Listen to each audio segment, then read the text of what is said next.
Faux Lake! Faux Lake! They took her! Bisola's scream tore through the Ogunlai Properties office at 7 in the morning, shattering the peace Faux Lake had carefully built over 6 months. She burst through the door, face streaked with tears. Phone clutched in her shaking hand. Blood ran from a gash above her eyebrow. Her blouse was torn at the shoulder. Folake shot up from her desk, coffee spilling across documents. Bisola, what happened? Who took who? Zainab. Bisola collapsed against the door frame, gasping for breath. Men came to the safe house, 4 of them, professionals. They had guns. They took Zainab and they said... Her voice cracked. They said you're next. The world tilted. Folake grabbed Bisola's shoulders. When? When did this happen? 20 minutes ago. I tried to stop them. One of them hit me.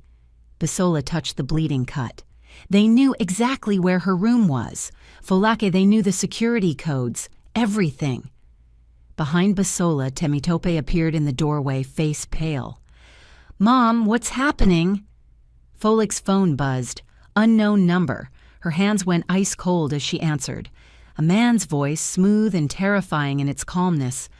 Mrs. Ogunlay, we have Zainab Nwosu. If you want her back alive, close your foundation. Today. Or we start returning survivors to you in pieces. The line went dead. Welcome back to Stories by Tino, where we bring you powerful African family dramas that touch hearts and challenge injustice. If you watch part 1 of Faux Lake's story, you know her journey from abuse survivor to successful businesswoman who helps other women escape violence. But today, we enter part 2, where Faux Lake discovers that some enemies are far more dangerous than the husband she escaped. Thank you for your continued support. Your comments, likes, and shares help these stories reach women who need them most. Before we continue, drop a comment telling us where you're watching from. Now, let's dive into the most dangerous chapter of Faux Lake's life. Faux Lake stood frozen in her office, phone still pressed to her ear, even though the line was dead. Mom? Temitope's voice seemed to come from very far away. Mom, what did they say? Bisola slid down the door frame to the floor, sobbing into her hands. This is my fault. I should have heard them break in. I should have... No. Folake's voice cut through the chaos like a blade. She set down her phone with careful precision. Her hands wanted to shake. But she wouldn't let them. Not now. This is not your fault. This is whoever sent them. Who would do this? Temi asked, her voice small and scared in a way Folake hadn't heard since they left Doton. Folake knew exactly who. Chief Obioma Nwosu, Zainab's husband, the billionaire oil magnate who'd beaten his wife so badly 3 weeks ago that she'd arrived at Faux Lake's safe house with a ruptured spleen, broken ribs, and cigarette burns on her arms. The man whose wife now had evidence, recordings, financial documents, photographs of not just his abuse, but his corruption, money laundering, bribes to politicians, and according to Zainab, proof that he'd murdered his previous wife and made it look like suicide. Faux Lake had known he was dangerous, but she'd underestimated how dangerous. Call the police, she told Temi. Now. Already did, Bisola said from the floor, voice hollow. They said they'd send someone. But Folake, the men who took her, they moved like military, like professionals. This wasn't random thugs. Someone paid a lot of money for this. Faux Lake's phone buzzed again. This time, the caller ID made her stomach drop. Taiwo Fashola, Dotun's lawyer. She almost didn't answer. Then she thought about the message Dotun had sent 2 days ago. The warning she'd dismissed as manipulation, things that could put you in danger. She answered. What? Mrs. Ogunlay? Taiwo's voice was urgent, none of his usual legal formality. I need you to listen very carefully. My client has information about Chief Obioma Nwosu, information that could save lives. He's been trying to warn you for 3 days. Warn me about what? But even as she asked, Folak knew. Zainab's abduction. It had already happened. Nwosu has connections to organized crime, private military contractors. When his wife disappeared 3 weeks ago, he put out a contract, not just to find her, but to destroy anyone helping her. Taiwo paused. That means you, Mrs. Ogunle, your foundation, everyone associated with it. Folake's office suddenly felt very small. Why would Dotun care about warning me? I don't know, but he's been frantic about getting this information to you. He claims Nwosu bragged about his plans to another inmate, someone Dotun used to do business with. The details match exactly what you're dealing with right now, don't they? Folake closed her eyes. Zainab was taken this morning. They called, threatened to kill her unless I shut down the foundation. Silence on the other end. Then, Mrs. Ogunle, you need to meet with my client today. He has names, details about Nwosu's operation, information the police don't have. Why should I trust anything Dotun says? Because right now, he's the only person who knows what you're up against, and because... Taiwo's voice dropped lower. Between you and me, I think he's genuinely afraid for you. Whatever else he is, he doesn't want you dead. Folake opened her eyes and looked at Bisola bleeding on her floor, at her daughter's terrified face, at the phone that had just delivered a death threat. 6 months ago, she'd escaped one monster. Now she was facing another, worse one. And the only person who could help was the first monster. The irony was devastating. Set up the meeting, she heard herself say, but it happens at the prison, with guards present, and I'm bringing my lawyer. Agreed. I can arrange for this afternoon. 2 p.m.? Fine. Folake hung up and immediately called Ngozi. The lawyer answered on the first ring. Folake, I just heard. Bisola called me. Are you safe? For now. But Ngozi, we have a problem. Multiple problems. Folake moved to the window, looking out over Ibadan. I need you to come with me to Kirikiri Maximum Security Prison this afternoon. Why would we? Understanding dawned in Ngozi's voice. No, absolutely not. You are not meeting with that man. He has information about Chief Nwosu, about who took Zainab. He's manipulating you. Maybe. Folake watched a mother and child walking on the street below, ordinary people living ordinary, safe lives. But what if he's not? What if he really knows something that could save Zainab's life? Can I afford not to listen? Ngozi was quiet for a long moment. You realize this could be exactly what Dotun wants, to make you dependent on him again, to insert himself back into your life. I know. Folake's reflection in the window looked tired, scared, but also determined.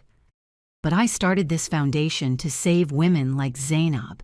I can't abandon her because talking to Dotun makes me uncomfortable. That would make me a coward. It would make you smart. Then I guess I'm choosing to be brave instead of smart. Folake turned from the window. 2 p.m. Kirikiri Prison. Will you come? A sigh. Someone needs to protect you from your own conscience. Yes, I'll come. After hanging up, Folake found Temitope had moved Bisola to the sofa and was cleaning the cut on her forehead with gentle efficiency. Her daughter had grown up so fast.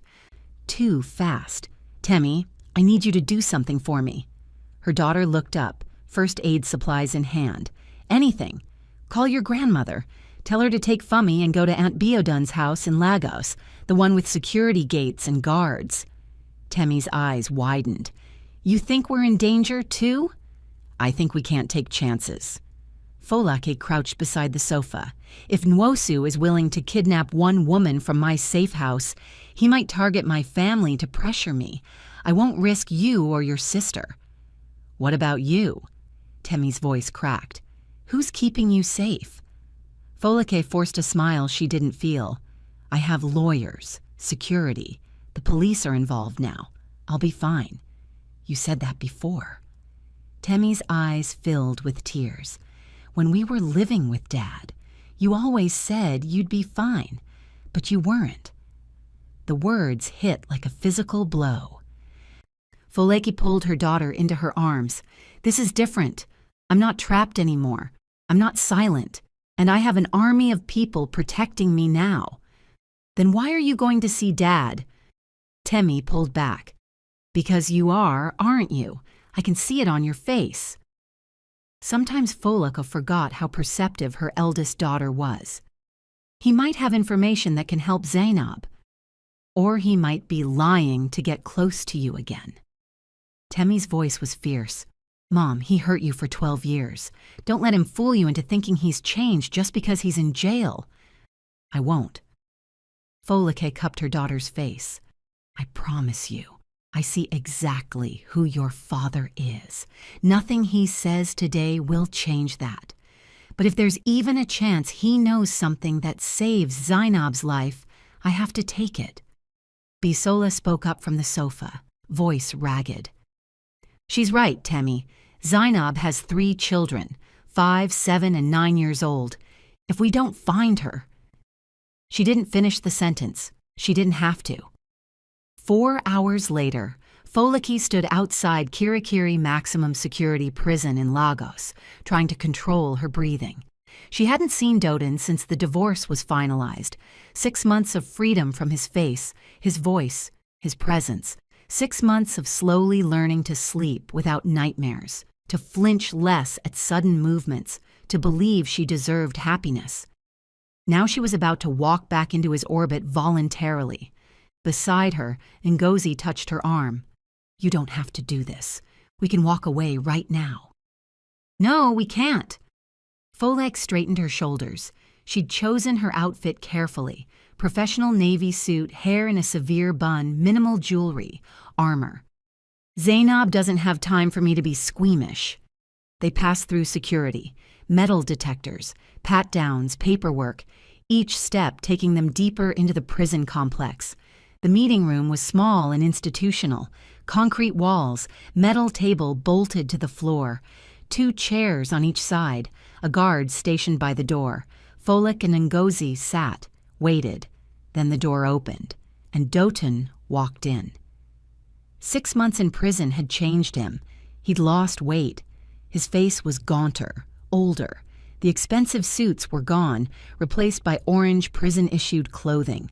His clean-shaven head showed more gray, but his eyes, those dark eyes that had once looked at her with love, then with hatred, now held something she couldn't quite read.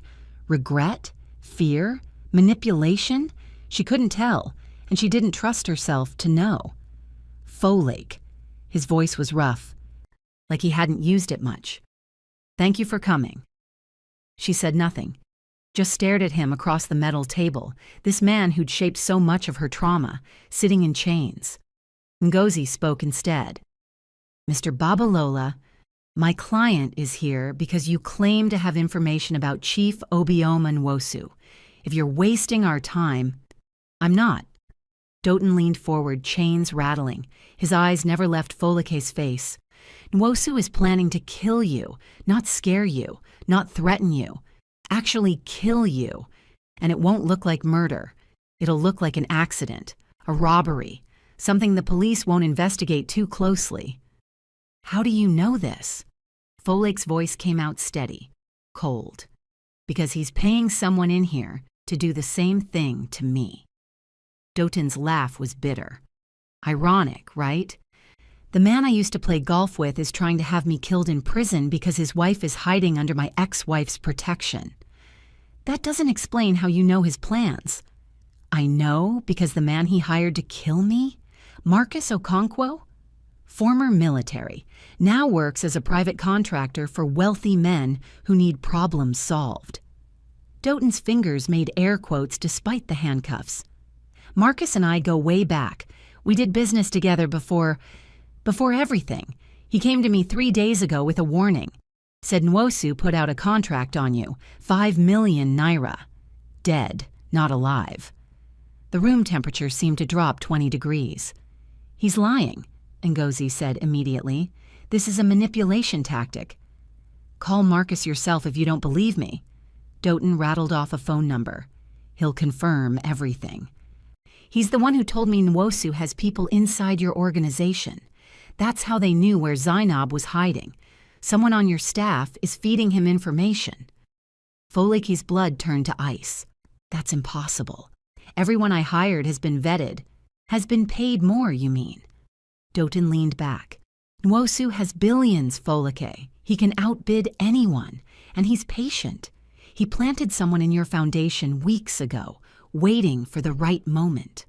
Who? The word came out sharp. I don't know. Marcus wouldn't tell me. Said he didn't have that detail yet. Doten's eyes were intense. But he did tell me this. Nwosu isn't working alone. There are 5 other wealthy men, all abusers, all terrified. Their wives will follow Zainab's example and run to you. They've formed a kind of alliance to destroy your foundation before it destroys them. The implications crashed over Folake like a wave. 6 wealthy, powerful men, all motivated to eliminate her, all with unlimited resources. This is insane, Ngozi whispered. This is Nigeria, Dotun corrected grimly. Rich men protect each other, always have. You threaten one, you threaten them all. He looked at Folake.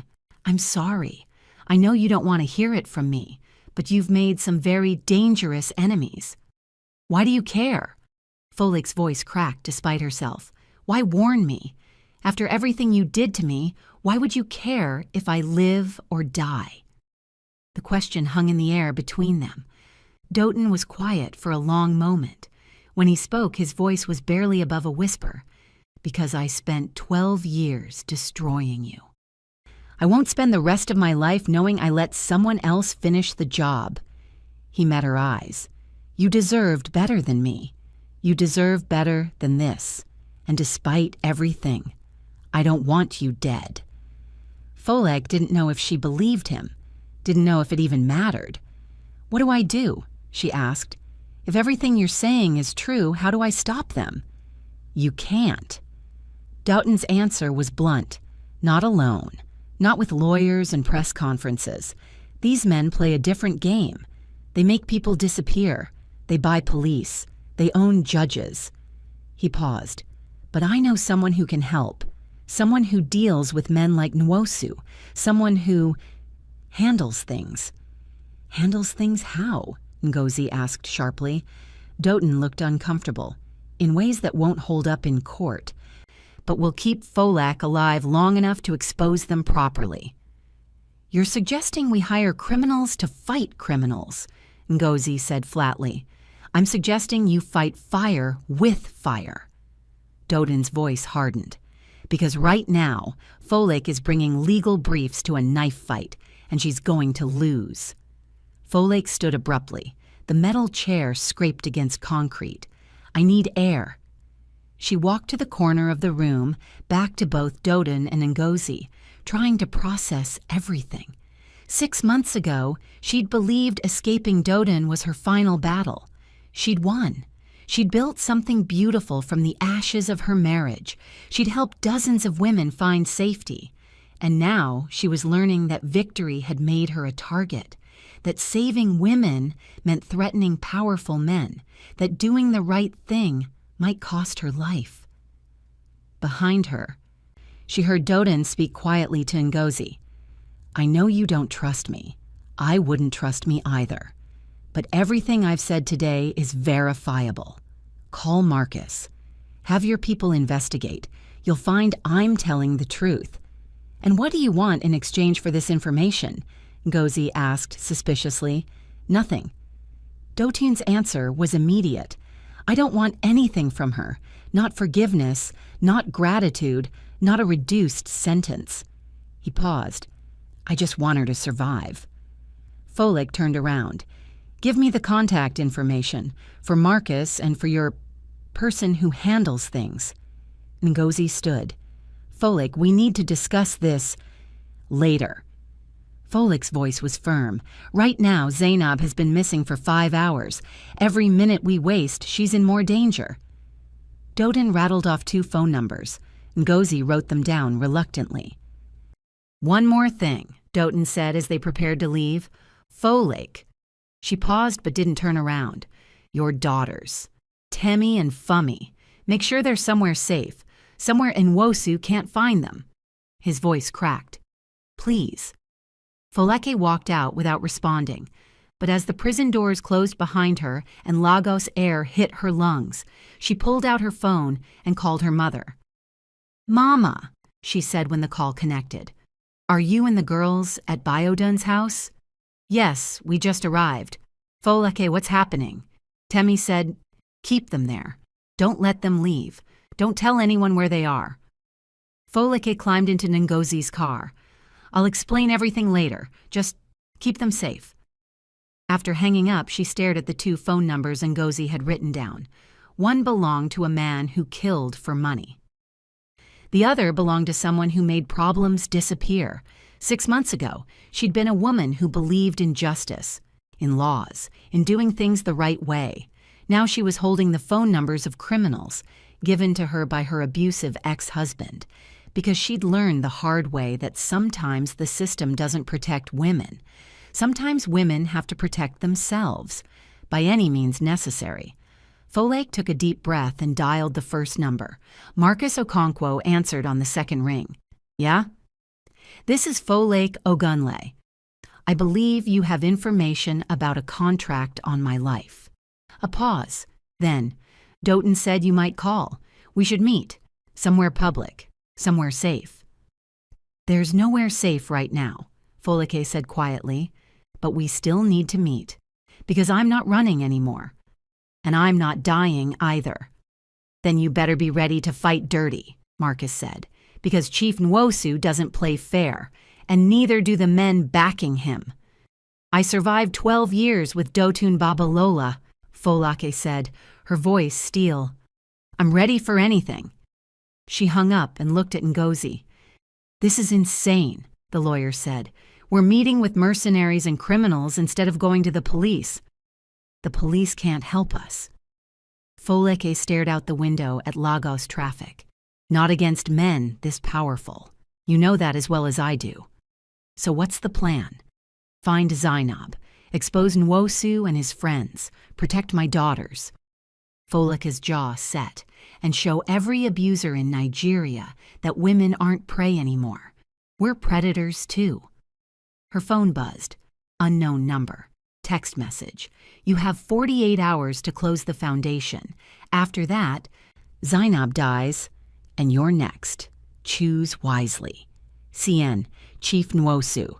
Playing games, threatening, underestimating, just like Doughton had for 12 years. But Folake wasn't the same woman who'd collapsed against a bloody wall 6 months ago. She was something different now, something dangerous. And Chief Obioma Nwosu was about to learn what happened when you threatened a survivor who had nothing left to lose. The restaurant Marcus chose was deliberately public, a busy Lebanese place in Victoria Island where businessmen made deals and politicians conducted private meetings that everyone could see. Folake sat in a corner booth at 8 p.m., back to the wall, facing the entrance. Old survival instincts from her marriage had taught her to always know her exits, always see who was coming. Ngozi sat beside her, rigid with disapproval. "This is still a terrible idea." "Noted." Folake's fingers drummed on the table. "For the 5th time. I'm your lawyer. It's my job to tell you when you're making decisions that could get you killed. And it's my job to save Zainab." Folake checked her phone. 43 hours left before Nwosu's deadline. No word from the police about leads. No ransom demands beyond closing the foundation, which told her this wasn't really about ransom at all. This was about power, control, silencing women who dared to speak. The same game Doughton had played, just with higher stakes. A man entered the restaurant. Tall, mid-40s, military-bearing, impossible to hide even in casual clothes. Sharp eyes that cataloged every person, every exit, every potential threat before he took 3 steps. Marcus Okonkwo. He spotted Folake immediately. She'd told him what she'd be wearing, and moved toward their booth with the efficiency of someone who'd spent years moving through hostile territory. He slid into the seat across from them without asking permission. Up close, his face was weathered, scarred along the jawline. Eyes that had seen things Folak didn't want to imagine. Mrs. Ogunle. His voice was flat, professional. I have 30 minutes before my next meeting. Let's make this quick. Did Doughton pay you to lie to me? Folak asked bluntly. Is this some elaborate scheme to manipulate me back into his life? Marcus almost smiled.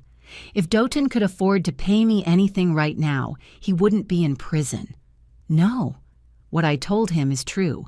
Chief Nwosu hired me to eliminate a problem in Kirikiri. I declined, but I know the man who took the job instead. He pulled out his phone, showed her a photo. Recognize him? The photo showed a muscular man in his 30s with cold eyes and a neck tattoo. Folak had never seen him before, but Ngozi inhaled sharply. That's James Attawale. He's been hanging around the courthouse. Said he was writing a story about domestic violence cases for a magazine. He's not a journalist. Marcus put away the phone. He's a cleaner, former police. Got kicked out for excessive force. Now he freelances for men like Nwosu. His specialty is making murders look like accidents. Folak's blood ran cold. He's been at the courthouse? Near me? He's been studying you for 3 weeks. Your routines, your security, your vulnerabilities. Marcus leaned back. Nwosu is thorough. He doesn't move until he knows every angle. Then why are you warning me? Ngozi asked sharply. Why turn down the job and then help us? Professional courtesy. Marcus's expression didn't change. Dotun Babalola and I did business for 5 years. He was a bastard, but he always paid on time and never tried to cheat me. When I declined Nwosu's contract, I felt obligated to warn him his ex-wife was in danger. He paused. I don't particularly care if wealthy men kill each other, but I draw the line at contracts on women doing charity work. Bad optics, bad karma. How noble, Ngozi said dryly. I'm not noble. Marcus's voice was ice. I'm practical. Your foundation helps women leave abusive situations. Some of those women have brothers, fathers, sons who might remember I helped you. That's good business. Goodwill in communities I work in. He looked at Foleki. So yes, Mrs. Ogunle, I'm helping you, but only because it serves my interests. Don't mistake this for altruism. Folek appreciated the honesty. At least he wasn't pretending to be something he wasn't. What do you know about Zainab's location? She asked. Nothing concrete, but I know Nwosu's methods. He wouldn't keep her in the city. Too many cameras, too much risk. He has a compound outside Port Harcourt. Old oil facility he bought through shell companies. Private, isolated. If I were holding a hostage, that's where I'd go. Can you verify that? I can make calls, but it'll cost you. How much? Marcus named a figure that made Ngozi choke. 2 million naira. That's extortion, the lawyer protested. That's my consulting fee. Marcus shrugged. Information has value, especially information that could save a life. You want it cheap, call the police and see where that gets you. Folek thought about Zainab. 3 children under 10 years old.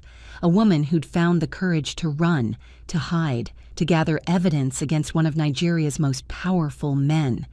A woman now being held somewhere, terrified, possibly tortured. I'll pay it. Folek met Marcus's eyes. But I want more than just her location. I want a plan to get her out safely. That'll cost extra. I don't care. Name your price. Marcus studied her for a long moment. You're serious about this? About going up against Nwosu? I'm serious about not letting another woman die because powerful men think they're untouchable. Something shifted in Marcus's expression, almost respect. 3 million total. 1 for the location, 2 for extraction planning and logistics. I won't do the actual extraction, too risky, wrong skill set. But I'll tell you exactly how it needs to be done and connect you with people who can. Deal. Folek extended her hand across the table. They shook. His grip was firm, businesslike. I'll have preliminary information by tomorrow morning. Marcus said, but Mrs. Ogunlay, understand something. Once we start this, there's no backing out. Nwosu will know someone interfered. He'll escalate. This doesn't end with rescuing one woman. This ends with either you or him completely destroyed. Then I better make sure it's him, Folake said quietly. Marcus stood. I'll be in touch. He left as efficiently as he'd arrived. Ngozi immediately grabbed Foleke's arm. Do you realize what you just did? You hired a mercenary. You're planning an illegal rescue operation. This is insane. This is criminal. So is kidnapping. Foleke's voice was steel. So is abuse. So is murder. Nwosu is playing outside the law. I can't beat him by following rules he's already broken. But you could go to prison. I could die. Folake looked at her lawyer, her friend. Ngozi, I appreciate everything you've done for me. Everything you continue to do. But if you can't support this, I understand. You can walk away. I won't blame you. Ngozi was quiet for a long moment, her face working through emotions. Finally, I took an oath to uphold the law. What you're planning violates every principle I believe in. I know. But I also took this case because I was tired of watching women die while the system moved too slowly to save them. Ngozi's jaw set. So I'm staying. God help me, I'm staying. But we do this smart. We document everything. We create legal cover. And if this goes south, we have an exit strategy. Relief flooded through Folake. Thank you. Don't thank me yet. We might both end up in jail. Ngozi pulled out her laptop. Now, let's figure out how to explain 3 million naira in consulting fees to your accountant. They left the restaurant 2 hours later with a preliminary plan and a list of phone calls to make. In the parking lot, Foleke's phone rang. Her mother. Mama, is everything okay? Are the girls? We're fine. Safe. But Folake, you need to see something. Her mother's voice was urgent. I'm sending you a link, a video just posted online. The link came through. Folake clicked it. Her screen filled with Zainab's face. The woman was bound to a chair in what looked like an abandoned warehouse. Her face was bruised, swollen, dried blood crusted under her nose. But her eyes were defiant. Behind her, a man's voice spoke, deep, educated, terrifyingly calm. Mrs. Ogunlay, Kienton, since you chose to ignore my reasonable request, I thought a visual demonstration might be more persuasive. The camera panned to show Chief Obioma Nwosu himself. 58 years old, silver-haired, wearing an expensive suit like this, was a boardroom meeting instead of a hostage situation. He looked like somebody's distinguished grandfather, like a man who donated to charities and cut ribbons at hospital openings. Not like a monster, but Folake had learned that monsters rarely looked like monsters. They looked like successful businessmen, loving fathers, pillars of the community. They looked like Doton in their wedding photos, smiling and promising forever. Nwosu placed his hand on Zainab's shoulder. She flinched but didn't cry out. You have 24 hours, Nwosu continued. Announce that Ogunlay Properties Foundation is closing permanently. Issue a public statement that you've realized your mission was misguided. Return my wife to me, or the next video I post will be of her funeral. He leaned down close to Zainab's ear, but spoke loud enough for the camera. Tell them, my dear. Tell them what happens to wives who betray their husbands. Zainab's voice came out hoarse but steady. He'll kill me either way. Whether Folake closes the foundation or not, he's going to kill me for leaving, for talking, for... Nwosu's hand tightened on her shoulder. Zainab's words cut off in a gasp of pain. 24 hours, Mrs. Ogunlay. The camera zoomed back to Nwosu's face. Choose wisely. The video ended. Folake stood in the parking lot, phone shaking in her hands. Beside her, Ngozi was already dialing. I'm calling the police commissioner. That video is evidence. They won't do anything. Folake's voice was hollow. He's too powerful, too connected. By the time they investigate, Zainab will be dead. Then what do we do? Folake thought about Marcus's words, about the compound outside Port Harcourt, about having 24 hours instead of 43, about Zainab's voice saying he'll kill me either way. We move up the timeline. Folake pulled out the card Marcus had given her with his number. We don't wait for him to give us information tomorrow. We act tonight. Tonight? Folake, we don't even know where she is yet. Then we make Marcus find out faster. Folake was already dialing. And we call the second number Doughton gave us, the person who handles things. You mean the criminal? I mean someone who can move faster than the police. The call connected. Marcus. It's Folake Ogunleye. I need that information tonight. Yes, tonight. Triple your fee if you have it in 3 hours. She hung up and dialed the second number. A woman answered. Yes? My name is Folake Ogunleye.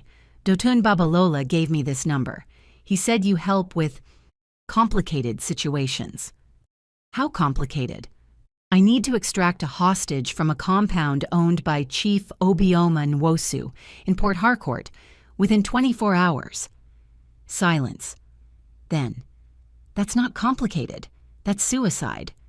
I'm paying. Folake named a figure that would drain half her savings. Another pause. Where are you? Victoria Island, Lagos. Stay there. I'll come to you. We talk in person. If I like what I hear, maybe I take the job. Maybe not. The woman's voice was hard, experienced. But Mrs. Ogunleye understands something before we meet. Men like Chief Nwosu don't lose gracefully. You go after him, you better be prepared to finish the job. Because if you leave him alive and angry, you're dead. Your family's dead. Everyone you love is dead. I understand. Do you? Because there's understanding in theory and understanding in practice. This isn't a courtroom battle. This isn't public relations. This is war. Are you ready for war? Folake thought about Zainab's bruised face, her defiant eyes, her hoarse voice saying he'll kill me either way. She thought about Bisola, bleeding in her office. She thought about Temitope and Funmilayo, hiding at their great-aunt's house, afraid. She thought about the dozens of other women in her safe houses, looking to her for protection. She thought about her own face pressed against a bloody marble wall 6 months ago, while 20 people watched her husband assault her. Yes, Folake said, I'm ready for war. Then I'll see you in 2 hours. Come alone. No lawyers, no witnesses, just you. The call ended. Ngozi was staring at her. Folake, this is spiraling out of control. We need to slow down, think this through. There's no time to think. Folake looked at her phone, at the frozen image of Zainab bound to a chair. We have 24 hours to save her life. Every minute we waste planning and considering and being cautious is a minute closer to her death. But what you're planning, it's not rescue. It's a military operation. People could get killed. People are already getting killed. Folake's voice cracked. Women are dying, Ngozi, every day. Because men like Nwosu believe they own their wives, own their bodies, own their lives, and the law moves too slowly to stop them. She looked at her lawyer. I know this terrifies you. It terrifies me too. But I'd rather die fighting than live knowing I could have saved Zainab and chose to be safe instead. Ngozi closed her eyes. If we do this, when we do this, there's no going back. Our lives change forever. My life changed forever the first time Doughton hit me. Folake's voice was quiet. Then it changed again when I found the courage to leave. Then again when I started the foundation. I'm tired of change happening to me. This time, I'm choosing the change. I'm choosing to fight back. Even if it costs everything, especially if it costs everything.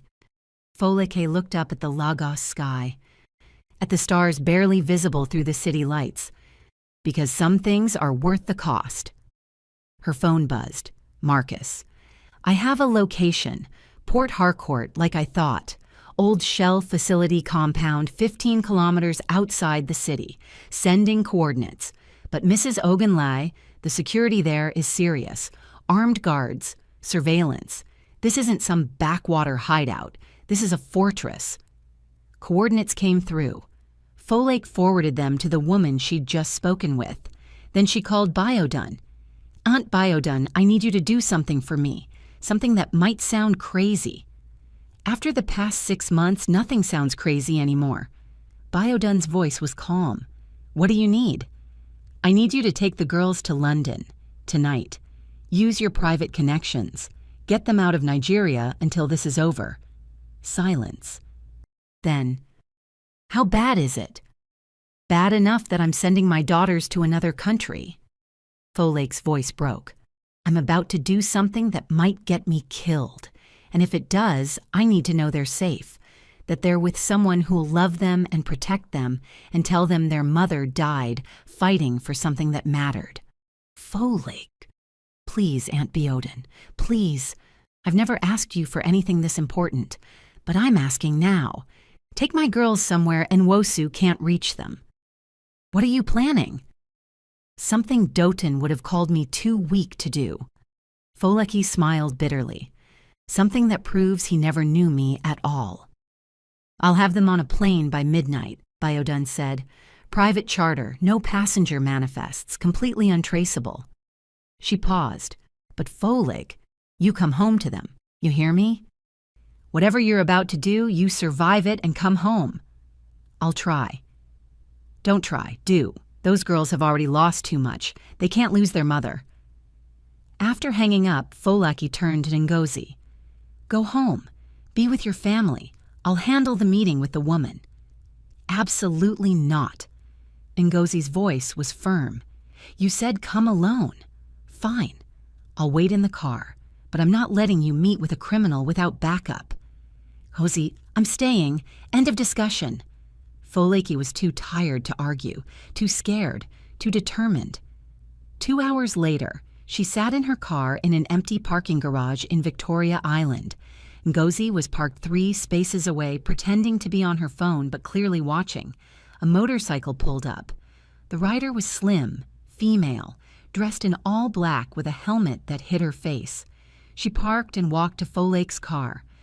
Tapped on the window. Folake rolled it down. The woman removed her helmet.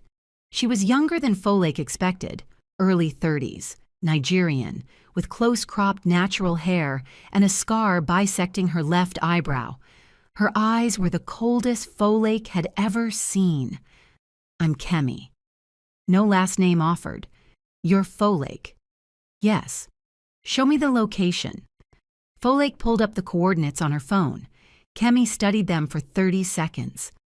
"Difficult, but not impossible. I'll need a team, 5 people minimum. Cost will be 15 million naira total." Folake's breath caught. That was nearly everything she had. "Can you get her out alive?" "Probably. 70% chance of success. 30% chance someone dies. Maybe Zainab, maybe one of my team. Maybe you if you insist on coming." "I'm coming." "Bad idea. I don't care. She needs to see a familiar face when you get her out. Someone she trusts. Otherwise she'll think it's another trap." Kemi studied her. "You really care about these women, the ones you're saving?" "Yes. Why? Most people don't risk their lives for strangers." Folake thought about how to answer.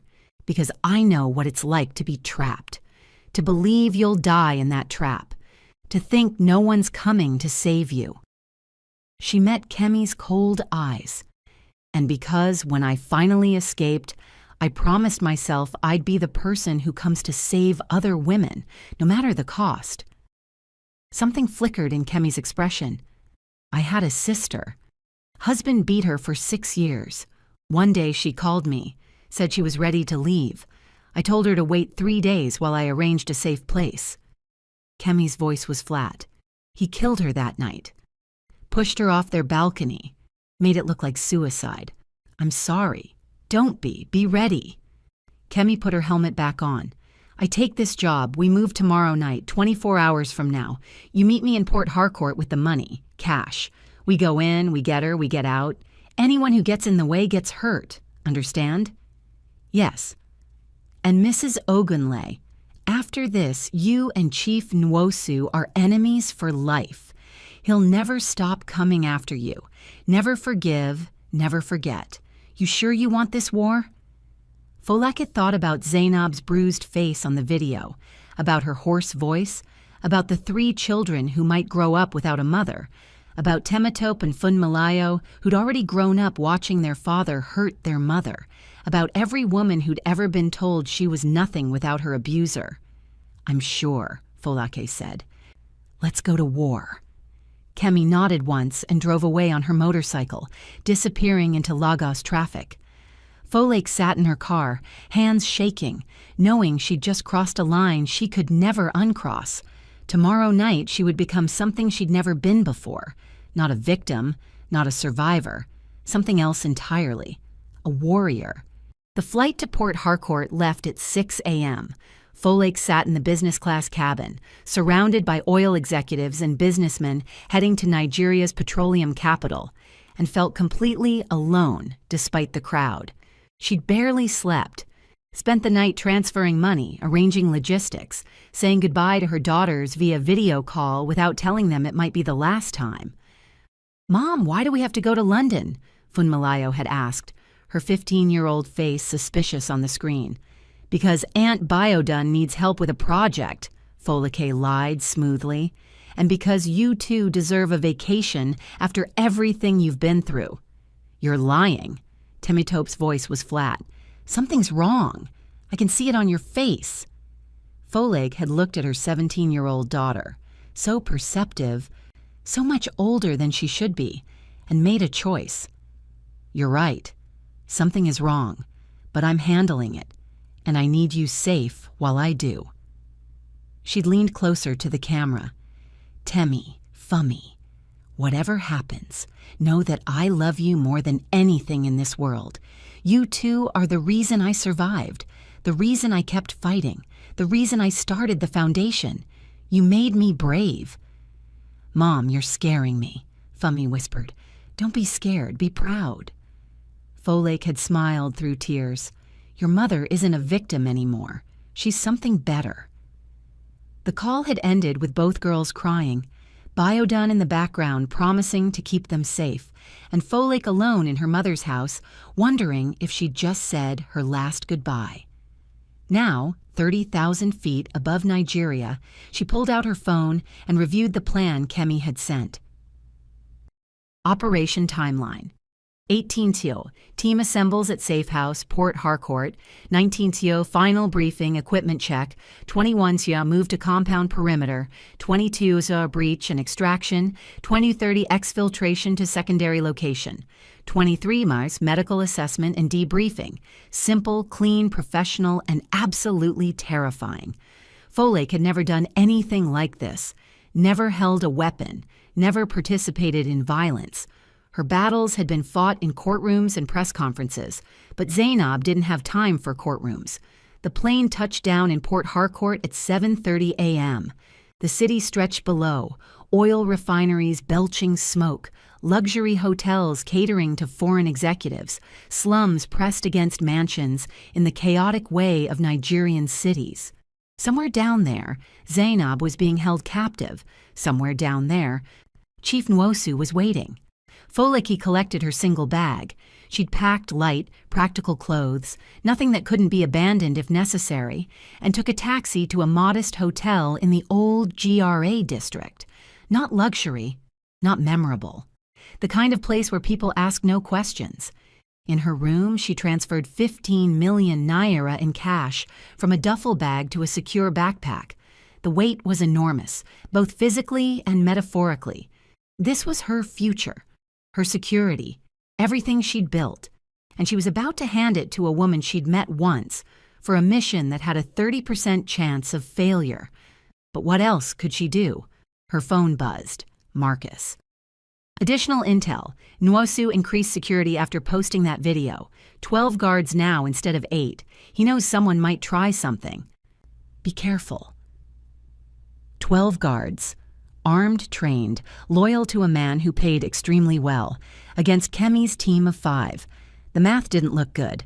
Foleke called Ngozi, who'd stayed in Lagos to manage the legal fallout if everything went wrong. "Any news from the police?" Folek asked. "They're investigating." Ngozi's voice dripped with sarcasm. "Which means they're doing nothing while they wait to see which side wins, you or Nwosu. That way they can back the winner and claim they helped all along." Typical. "Folek, I've been thinking. Maybe we should go public with this. Post about Zainab's kidnapping on social media.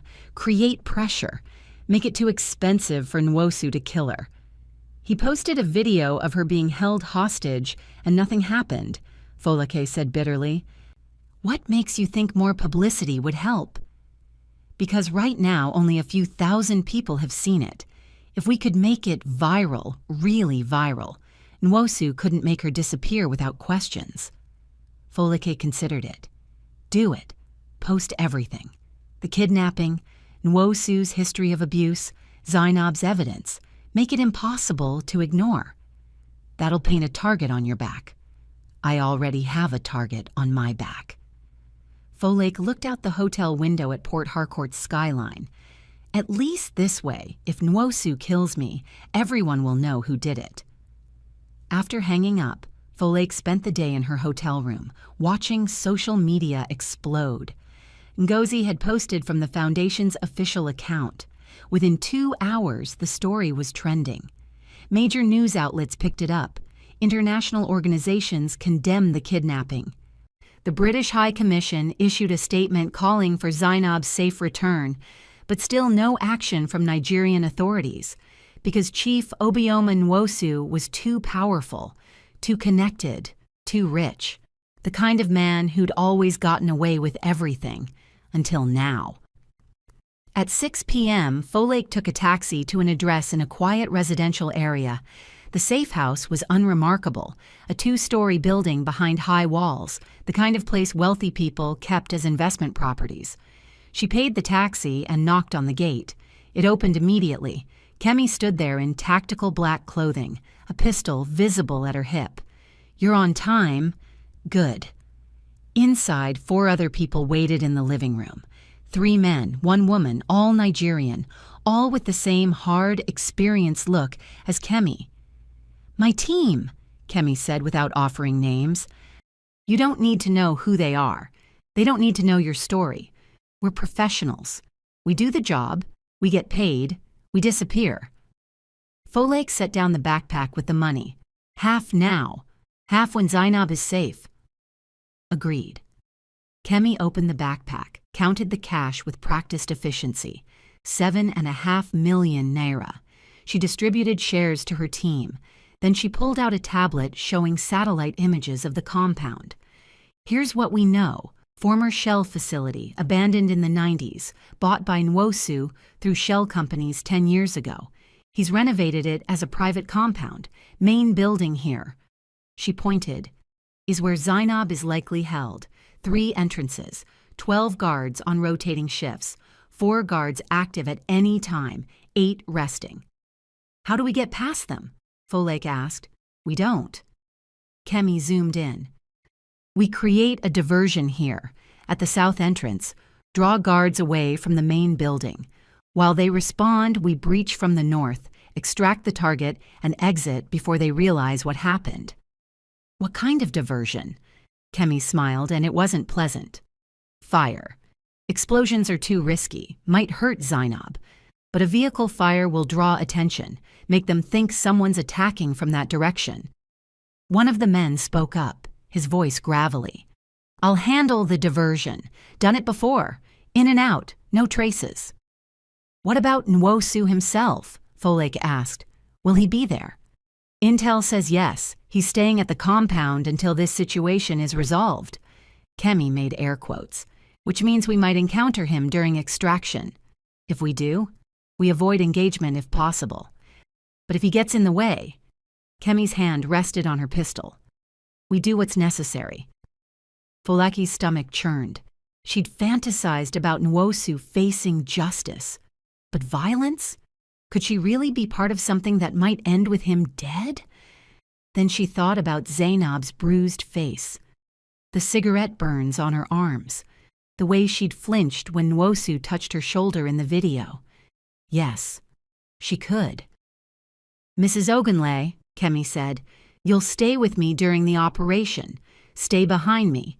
Do exactly what I say. Don't speak unless I tell you to. Don't touch anything. Don't run unless I run. Understand?" "Yes. If shooting starts, you hit the ground and stay down. You don't play hero. You don't try to help.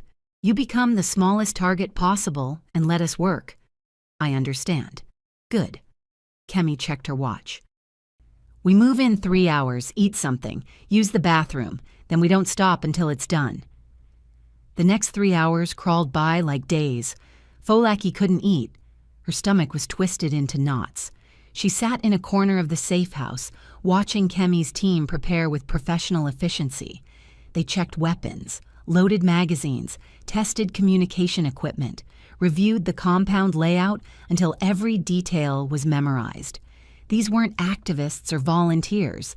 These were soldiers, mercenaries, people who'd seen combat, survived it, learned to thrive in it.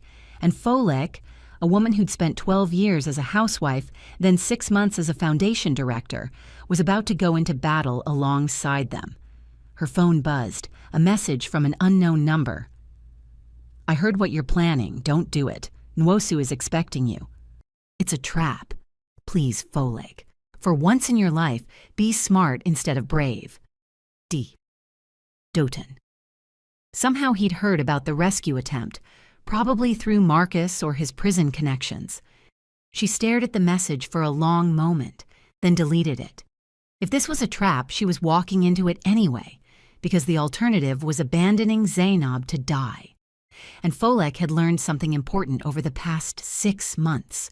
She'd rather die fighting for what was right than live safely by doing nothing. At 9 p.m., they loaded into 2 vehicles, a van for the team, a sedan for the diversion. Folek rode in the van, squeezed between Kemi and the female team member who finally introduced herself as T. "First time?" T asked quietly. "Is it that obvious? You're shaking." T's voice wasn't unkind, normal. "Everyone shakes on their first op. Just remember, we're good at this. We do this for a living. Trust us to keep you alive." "What if something goes wrong?" "Then we adapt, improvise, survive." T checked her weapon one more time. "That's what we do." The drive to the compound took 30 minutes through increasingly rural roads. The city lights faded behind them. Darkness swallowed everything except the van's headlights. Folek had never felt so far from safety.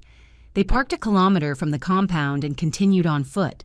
The ground was uneven, forcing Folek to concentrate on not twisting an ankle. Through the trees ahead, lights became visible. The compound. Kemi raised her hand. Everyone stopped. She pulled out night vision binoculars and studied the compound for 2 full minutes.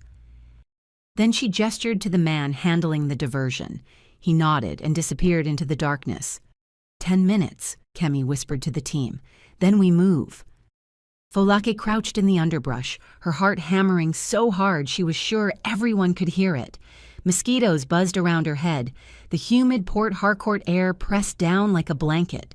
Somewhere in that compound, Zainab waited. Somewhere in there, Chief Nwosu believed he'd already won. Foleki's phone buzzed again. She pulled it out carefully. Another message, this time from Ngozi. Zainab's story just hit CNN International. Celebrities are sharing it. Politicians are demanding action. You did it, Folek. You made it impossible to ignore. But be careful. Nwosu knows he's cornered now. Cornered animals are the most dangerous. Folake tucked away her phone just as an explosion of light and sound erupted from the south side of the compound. Fire. Enormous, roaring, impossible to ignore. Shouts. Running footsteps. Guards rushing toward the diversion. Kemi touched her earpiece. "Diversion successful? Moving now." They ran toward the compound's north entrance, low and fast. Folake struggled to keep up, her civilian body not built for this kind of movement. The fence loomed ahead, 10 feet of chain link topped with razor wire. One of the men pulled out wire cutters and went to work. 30 seconds later, a gap opened. They slipped through one by one. Folake last, her jacket catching on the fence and tearing. She yanked free and kept moving. The main building was 100 meters ahead. 3 stories, concrete. Built to last through decades of Nigerian weather and neglect. Lights blazed from the south side where guards were dealing with the fire. The north side was darker, quieter. They reached a side door. Kemi tried the handle. Locked. The man with the wire cutters pulled out a different tool, something electronic. He attached it to the lock. Lights blinked. A soft click. The door opened. They were in. The interior was dimly lit, industrial. Pipes along the ceiling, concrete floors, the smell of oil and rust. Kemi gestured. 2 team members go left, 1 goes right. She and T stay with Folak. They move deeper into the building, checking rooms systematically. Storage, old offices, equipment lockers, no Zainab. Kemi touched her earpiece. 2nd floor, moving up. They found a stairwell and climbed quickly. The 2nd floor was more finished, actual hallways, real doors, signs of recent renovation, and voices, male voices, arguing. Kemi held up a fist. Everyone froze. Don't care if she's trending on CNN. A man's voice, educated, furious. Chief Nwosu. She's my wife, my property. This Western nonsense about women's rights doesn't apply in my house. Another voice, younger, uncertain. Sir, but the international pressure will blow over like it always does. A week from now, some other crisis will distract everyone. But if I let my wife escape, if I let this Ogunlai woman win, every wife in Nigeria will think she can defy her husband. Footsteps pacing. No, we end this tonight. Bring Zainab to me. And when the Ogunlai woman comes, and she will come, I know the type. We'll be ready for her. Kemi's eyes met Folake's. Trap. Doughton had been right, but they were already inside, already committed. Kemi made a series of hand signals. Her team moved into position. Then she kicked open the door. The room exploded into chaos. 3 guards inside, weapons drawn, Chief Nwosu behind a desk, and in the corner, bound to a chair, Zainab. She was conscious, alert. When she saw Folak, her eyes went wide with hope and terror. Down! Kemi shoved Folak to the floor as gunfire erupted. The sound was deafening in the enclosed space. Concrete chips exploded from walls. A window shattered. Folak pressed herself flat, hands over her head, exactly as Kemi had instructed. Above her, controlled bursts of fire, Kemi and T moving with lethal efficiency, bodies hitting the floor, groans of pain, then silence, ringing, awful silence. Clear, T's voice. Folake lifted her head. 2 guards down, unconscious or worse. The 3rd had his hands raised in surrender, being zip-tied by one of Kemi's team members who'd appeared from the hallway. And Chief Nwosu. He stood behind his desk, hands raised, silver hair disheveled, expensive suit torn. His face showed no fear, only rage, pure, impotent rage. You, he spat at Folake. You stupid woman, you have no idea what you've done. Folake stood slowly. Her legs shook, but she forced herself upright, forced herself to walk across the room to Zainab. Are you okay? She asked, kneeling to cut the ropes binding her. Better now, Zainab whispered. You came. I thought I was going to die here. Not tonight. Folake helped her stand. Zainab's legs buckled, and T caught her other side. This isn't over, Nwosu's voice cut across the room. You think rescuing one woman changes anything? I have resources you can't imagine, connections you can't touch. By tomorrow, you'll be arrested for breaking and entering, for assault, for terrorism. Maybe. Folake turned to face him. But by tomorrow, the whole world will know exactly what you are. A wife-beater, a murderer, a coward who has to kidnap women because he can't control them any other way. You have no proof. I have everything. Zainab's voice was stronger now. Recordings, bank statements, photographs, and witnesses. She looked at Nwosu with contempt. Your lawyer, your accountant, your driver. They all talked. Because you never paid them enough to stay loyal, and I offered them immunity if they testified. Nwosu's face went pale. Impossible. Possible. Folik smiled. While you were busy threatening me, Zainab's evidence was being delivered to every news outlet in Nigeria. By tomorrow morning, there won't be a politician or judge in the country willing to protect you. You're finished. Then I have nothing to lose. Nwosu's hand moved toward his desk drawer. Don't. Kemi's gun was already aimed at his head. Give me a reason, please. Nwosu froze. For the first time, fear flickered across his face. He was used to intimidating women, used to being the most powerful person in the room.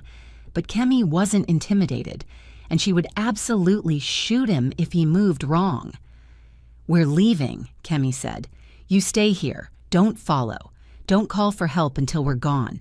If I see any of your guards, I start shooting. They backed toward the door. Zainab supported between Folake and T. In the hallway, the other team members had secured the route. They moved quickly toward the stairs.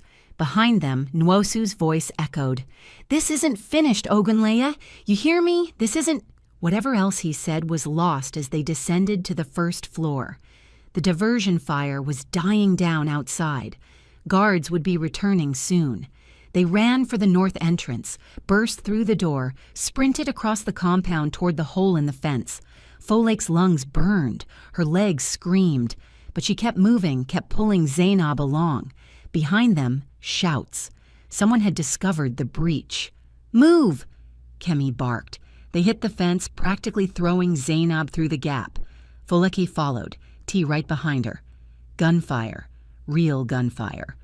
Not controlled bursts in a room, but wild shooting in the darkness. A bullet whined past Folake's head, so close she felt the air displacement. Then they were in the trees, darkness swallowing them. They ran. Branches whipped at Folake's face. She tripped over roots, caught herself, kept running. Her heart felt like it would explode. Her vision narrowed to tunnel focus. Just the person ahead of her, just the next step, just survive the next second. Finally, the van appeared. They piled in. The engine roared to life. They were moving before the doors fully closed. Someone, T, was on her phone. Medical standing by, ETA 15 minutes. Zainab collapsed against Folak, sobbing. Thank you. I thought... Don't think about it. Folake held her tight. You're safe now. It's over. But even as she said it, she knew it wasn't true. This wasn't over. This was just the beginning of something much bigger. Chief Nwosu wasn't the only powerful abuser in Nigeria. He wasn't even the worst. And now Folake had declared war on all of them. Her phone buzzed. A message from an unknown number, though she suspected she knew who it was. 5 other men just like him, all watching, all afraid. You've started something that won't stop until either they're destroyed or you are. I hope you're ready for what comes next, because they are. CN. Folake stared at the message as Port Harcourt darkness raced past the van windows. She'd rescued Zainab. She'd embarrassed one of Nigeria's most powerful men. She'd proven that women weren't helpless. But she'd also made enemies who would never forgive, never forget, never stop hunting her. Beside her, Zainab had fallen into exhausted sleep against her shoulder. This woman, and dozens more like her, all looking to Folak for protection, all depending on her to keep fighting. You okay? Kemi asked from the front seat. No, Folake admitted, but I will be. Because she had to be. Because the war had only just begun. And Folake was done running. They're coming for you! Bisola's voice shattered through Folake's phone at 4 a.m., 3 days after the Port Harcourt rescue. Folake bolted upright in bed at her mother's house in Ibadan, heart hammering. Who? Who's coming? Everyone. Nwosu, his friends, the police. They've formed some kind of alliance. Folake, they have a warrant for your arrest, terrorism charges, armed assault, kidnapping. Bisola was sobbing. They're saying you kidnapped Zainab, that you orchestrated everything. They've issued a red notice through Interpol. The world tilted. That's impossible. Zainab is safe. She gave a statement to the press. She told everyone. They're saying she was coerced, that you brainwashed her. They have 5 judges signing affidavits supporting Nwosu. Bisola's voice cracked. Folake, they're not just coming after you legally. There are men outside the Lagos safe house right now. Armed men. We had to evacuate everyone. Downstairs, Folake's mother screamed. Glass shattered. Heavy footsteps on the stairs. Mama! Folake grabbed her phone and ran to the door, yanking it open. Her elderly mother stood in the hallway, face pale with terror, pointing downstairs. Men, with guns. They broke the windows. They're coming up. A male voice boomed from below. Folake Ogunlai, you are under arrest for terrorism and kidnapping. Come down with your hands up. But the voice was wrong. Too aggressive, too violent. Real police didn't sound like that. Folake's mind raced with impossible speed. These weren't real police. They were Nwosu's men. But how had they found her? The location was secret, protected. Her phone. They'd tracked her phone. She grabbed her mother's arm. The back stairs, now! They ran down the servants' staircase as the front stairs thundered with heavy boots ascending. Behind them, men's voices. Check every room. Find her. They burst into the kitchen. Folake yanked open the back door. 4 more men waited in the garden, guns drawn. Trap. Complete trap. Hands up! The lead man, huge, scarred, military bearing, aimed his weapon at Folake's head. Both of you, now! Folake raised her hands, mind spinning. Her mother did the same, trembling. They were herded back into the house, into the sitting room, the beautiful room where she'd gathered with her family just days ago, planning Zainab's rescue, now filled with armed men. And sitting in her mother's favorite chair, looking perfectly composed despite the early hour, sat Chief Obioma Nwosu. He'd aged in 3 days. His silver hair was disheveled. Dark circles shadowed his eyes. His expensive suit was wrinkled, but his smile was pure malice. Mrs. Ogunlai, we meet at last in person. He gestured to the sofa. Please, sit. You too, madam. A nod at Folake's mother. They sat. Folake positioned herself between her mother and Nwosu, protective even now. You've caused me considerable trouble, Nwosu continued conversationally, as if they were discussing the weather. My wife's escape, the international publicity. The business partners withdrawing investments, the politicians suddenly refusing my calls. He leaned forward. Do you have any idea how much money you've cost me? Not nearly enough, Folake said. One of the guards moved toward her. Nwosu waved him back. Spirit.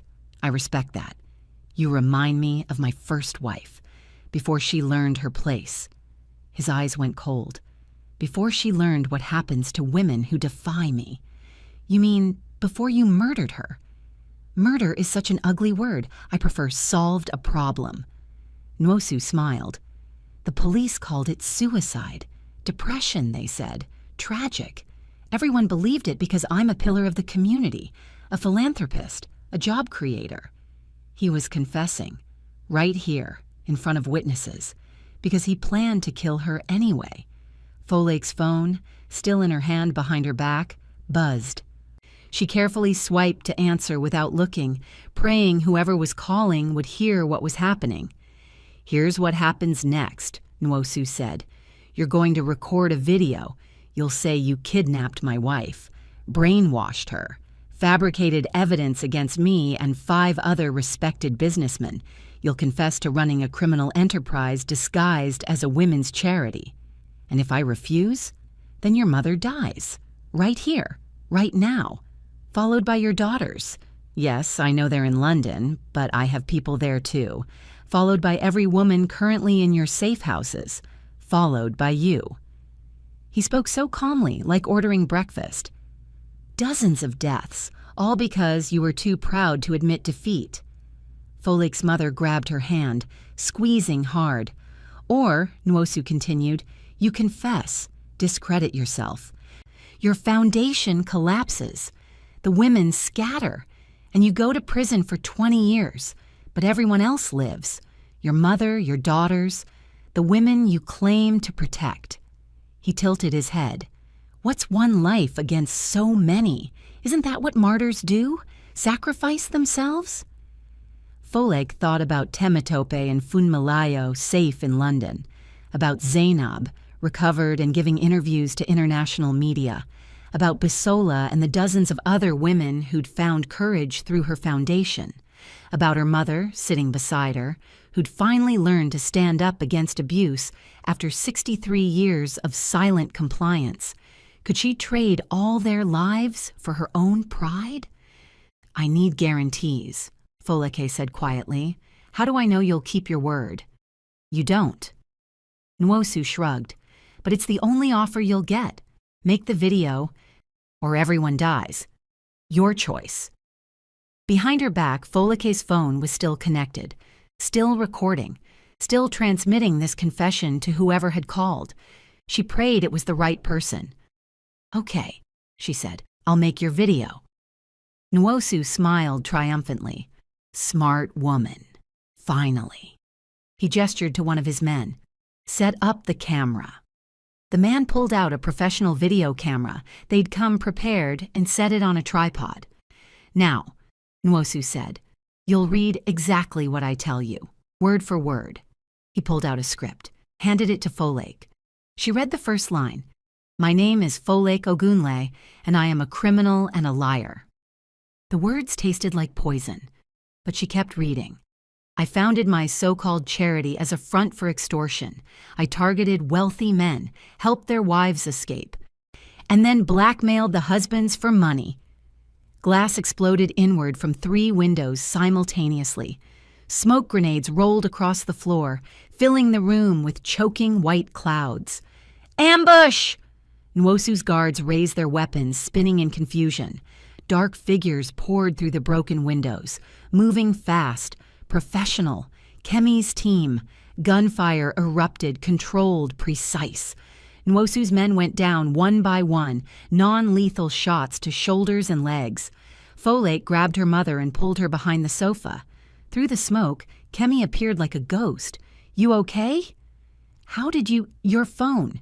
You butt-dialed me 20 minutes ago, heard everything, called everyone. Kemi smiled grimly. You're not the only one with connections. The smoke began to clear. Nwosu's men were down, disarmed, zip-tied. And Chief Obioma Nwosu himself sat in the chair, hands raised, face purple with rage. You can't do this, he screamed. I'm Chief Obioma Nwosu. I have diplomatic connections, parliamentary immunity. You'll all go to prison for this. No, a new voice said from the doorway. You will. Folake's head snapped around. Inspector General Amaka Eze stood in the entrance, flanked by 20 actual police officers. Nigeria's highest-ranking female law enforcement official, a woman known for refusing bribes and breaking corruption rings. Behind her, camera crews, BBC, CNN, Al Jazeera, local Nigerian stations, all broadcasting live. Chief Nwosu, Inspector General Eze said formally, you are under arrest for kidnapping, assault, conspiracy to commit murder, and corruption. You have the right to remain silent, but I doubt you will. This is a setup. Nwosu's voice cracked. A conspiracy. This woman, he pointed at Folake, is a terrorist. This woman, Ez corrected coldly, is a hero, and you are a criminal who just confessed to murder on a recorded phone call that was transmitted to my office, the Ministry of Justice, and approximately 40,000 people watching a live stream. Nwosu's face went gray. What? Folake held up her phone, still connected, still streaming, to Ngozi, who'd immediately connected it to every media outlet and government office she could reach. Every word Nwosu had said, every threat, every confession, every revelation had been broadcast live. "You're done," Folake said quietly. "Not because I destroyed you, because you destroyed yourself." Officers moved forward, handcuffing Nwosu. He struggled, screaming about lawyers and connections and mistakes, but his voice faded as they dragged him out, past cameras broadcasting his humiliation to the world. Inspector General Ez approached Folake. "Mrs. Ogunle, I need to ask you about the Port Harcourt incident. I rescued a kidnapping victim using private security contractors," Folake said calmly, "all of whom were licensed and legal. We used minimal force. No one died. Zainab Nwosu is alive because we acted when the police couldn't. Wouldn't," Ezi corrected, "because officers loyal to Nwosu blocked the investigation." She sighed. "You put me in a difficult position. What you did was vigilante justice. Illegal, dangerous, but necessary." "But necessary," Ezi agreed reluctantly, "which is why I'm not arresting you. Instead, I'm asking for your cooperation. Nwosu mentioned 5 other men. I need their names. I don't know all of them, but you know some." Iza's eyes were sharp. "And so does your foundation. Women who've escaped similar situations. Women with evidence." Folake thought about the files Zainab had provided, the recordings, the financial documents. "If I give you names, what happens to them?" "The same thing that's happening to Nwosu: investigation, arrest if warranted, trial, justice." Ezi leaned closer. "Real justice, not the bought and paid for kind. I promise you that." Folake looked at her mother, still shaking but alive.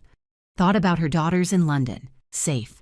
About Zainab, recovering but free. About Bisola and dozens of other survivors. "I'll give you everything," she said. "Names, evidence, testimony, all of it." "Good." Ezi straightened. "Because this doesn't end with one arrest. This is the beginning of something bigger, a reckoning for every powerful man who thought his money made him untouchable." She left with her officers, leaving Folake and her mother in the damaged sitting room, surrounded by Kemi's team. "You good?" Kemi asked. "I'm alive." Folake looked at the broken windows, the bullet holes in her childhood home's walls. "That's more than I expected." "You're more than alive. You won." Kemi holstered her weapon. "Nwosu is finished. His allies will scatter now that the heat's on them. Your foundation is safe. For now." "For now," Kemi agreed. "But there will always be another threat. Another powerful man feeling threatened. You ready for that?" Folake thought about it. Really thought about it. 6 months ago, she'd been a woman who just wanted safety. Wanted peace. Wanted to rebuild her life quietly. But she'd learned something important. You couldn't have peace while others suffered. Couldn't be truly safe while other women were trapped. "Yes," she said. "I'm ready." 2 weeks later, the press conference was held at the Transcorp Hilton in Abuja. Every major media outlet in Nigeria attended. International press, too. Folake stood behind the podium wearing traditional attire, a stunning blue iro and buba that her mother had chosen. Her daughters flanked her, back from London. Temitope on her right, 17 and fierce. Funmilayo on her left, 15 and unbreakable. Behind them, Zainab Nwosu and her 3 children. Bisola, 12 other women who'd escaped abuse through the foundation, all standing together, all refusing to hide anymore. The cameras rolled. Folake began. 2 weeks ago, Chief Obioma Nwosu was arrested for kidnapping, assault, and murder. He is currently being held without bail, awaiting trial. His business empire is under investigation. His political connections are severing ties. She paused. But this story isn't about him. It's about the woman he tried to silence, and the hundreds of women across Nigeria who refuse to stay silent anymore. She gestured to the women behind her. These women are survivors, not victims, survivors. They escaped abuse, they found courage, they chose freedom over fear, and today we're announcing something new. The screen behind her lit up with a logo, the Reckoning Project. This is more than a foundation now, this is a movement. We're partnering with Inspector General Easy's office, with international human rights organizations, with lawyers and activists across Africa. Folik's voice strengthened. We're creating a database of abusers, a network of safe houses, a legal defense fund for women fighting for freedom, and most importantly, we're ending the silence that allows abuse to thrive. She looked directly into the cameras. To every woman watching this who's trapped in an abusive relationship, you are not alone. You are not crazy. You are not weak. You are strong enough to survive. And when you're ready to leave, we will be here. With lawyers, with safe houses, with protection, with whatever you need. The room erupted in applause, but Folak wasn't finished. And to every abuser watching this, your time is over. The silence that protected you is breaking. The fear that controlled your victims is fading. The power you thought you had is disappearing. Because we're not afraid of you anymore. She stepped back from the podium. Zainab stepped forward. My name is Zainab Nwosu, she said clearly. My husband beat me for 13 years. He broke my bones. He burned me with cigarettes. He told me I was nothing without him. He was wrong. Her voice never wavered. I'm something better without him, and so is every woman who finds the courage to leave. One by one, the other women spoke. Bisola, then the others, each telling their story, each refusing to be ashamed anymore. When the press conference ended, journalists swarmed with questions, but Folake slipped out a side entrance with her daughters. In the quiet hallway, Temitope hugged her mother fiercely. I'm so proud of you, Mom. We both are, Funmilayo added, wrapping her arms around them. You're basically a superhero. Folake laughed through tears. I'm just a woman who got tired of being quiet. You're more than that, a voice said. Folake turned. Doten stood 10 feet away, flanked by 2 prison guards. He was thinner, older, wearing prison orange, but his eyes, for the first time in years, looked clear, sober, present. What are you doing here? Folake's voice was cold. I was granted a 1-hour supervised release to give testimony against Nwosu. Doten looked at her daughters. Timi, Fumi, you two have grown so much. Don't talk to them, Folake said sharply. I know. Doten raised his hands, cuffed in surrender. I know I have no right, but I wanted to say, I'm glad you're okay. I'm glad you won. I'm glad, his voice cracked, that you became everything I tried to destroy. Folake stared at this man, her abuser, her daughter's father, the person who'd shaped so much of her trauma, and felt nothing. Not love, not hate, not even anger anymore, just indifference.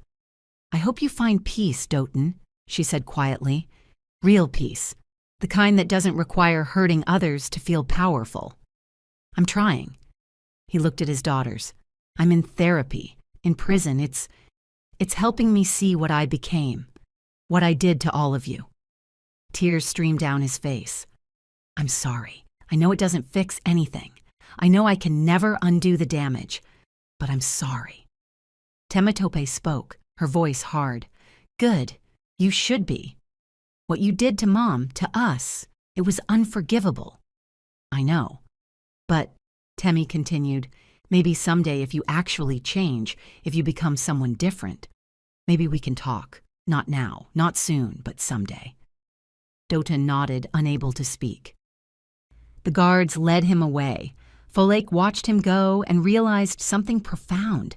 He had no power over her anymore. Not over her emotions, not over her future, not over anything.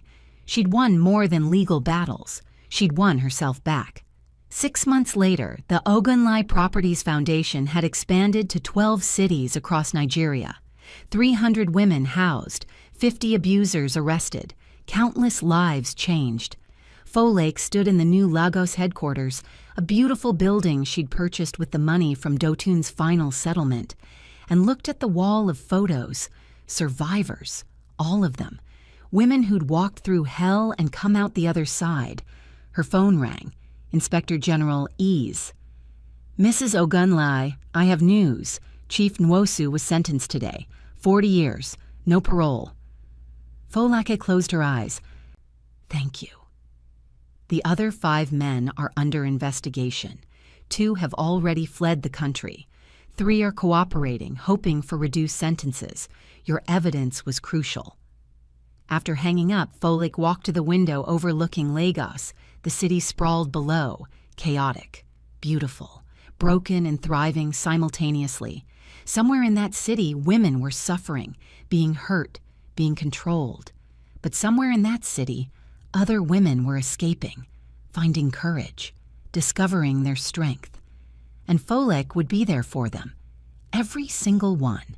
Her daughters appeared in the doorway, both of them working at the foundation now in their spare time. Both of them fierce advocates. "Mom," Fummy said, "there's someone here to see you. She says her husband has been hurting her for 6 years. She's ready to leave. She needs help." Folake turned from the window. "Then let's help her." They walked together down the hall, 3 generations of women, grandmother, mother, daughters, all working to break cycles of abuse that had plagued their family and countless others. The woman waiting in reception looked terrified, bruised, broken, but alive, and ready to fight. Folake extended her hand. "Welcome. You're safe now. Let's talk about your future." As she led the woman to her office, Folake thought about her own journey. From a bleeding woman collapsed against a marble wall, to a survivor, to a warrior, to this, someone who turned pain into purpose. She'd been slammed against that wall by a man who thought violence made him powerful. But she'd gotten back up, and she'd built something beautiful from the ashes of her suffering, not despite the violence. Because of what she'd learned from surviving it, that women were stronger than anyone imagined, that silence was the real enemy, that justice was possible, even when the system failed, that one woman's courage could spark a revolution. The reckoning had begun, and Folake Ogunlai, once a victim, now a voice for the voiceless, would make sure it never stopped, based on true events. Domestic violence affects 1 in 3 women globally. In Nigeria, only 30% of cases are ever reported. If you or someone you know is experiencing abuse, you are not alone. You deserve better help is available. National Domestic Violence Hotline number, women's rights organizations. List, Your Life Matters, Your Story. Matters Speak Up. Survive, Thrive. In memory of every woman who didn't survive. In honor of every woman still fighting. In celebration of every woman who broke free. The end. Thank you for following Folake's journey from Part 1 through Part 2. Her story shows us that survival is possible, justice is achievable, and courage can change the world. If this story helped you or someone you know, please share it. Drop a final comment telling us what this story meant to you. And remember, you are stronger than you know. Like, subscribe, and join us for more powerful stories that matter. Until next time, stay strong, stay safe, stay brave.